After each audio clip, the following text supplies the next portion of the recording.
नवरात्रोत्सवात महाराष्ट्रात तसंच देशभरात देवी भक्त आदिशक्तीची उपासना करतात। महाराष्ट्रातही या नवरात्रोत्सवात घट बसवले जातात।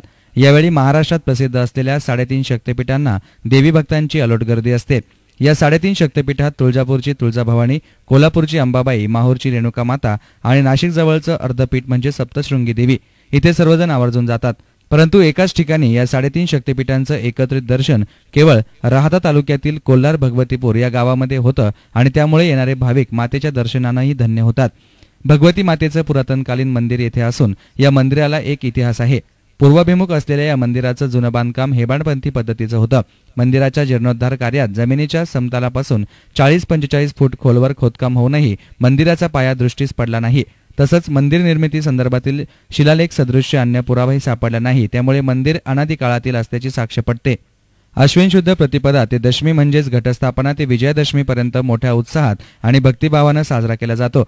भगवती माता मंदिर आणि परिसर नेत्रदीपक रोषणाई केली जाते। 9 दिवस विविध धार्मिक आणि सांस्कृतिक कार्यक्रमांचं आयोजन मंदिरात होत असतं। त्यामुळे गावाला नवचैतन्य प्राप्त होतं।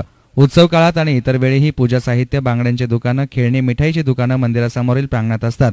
दरवर्षी हजारो भाविक न चुकता नवरात्र काळात इथे मोठ्या संख्येनं उपस्थित राहतात। काल विजयादशमीच्या दिवशीही हजारो भाविकांना देवीचं मनोभावे दर्शन घेतलं।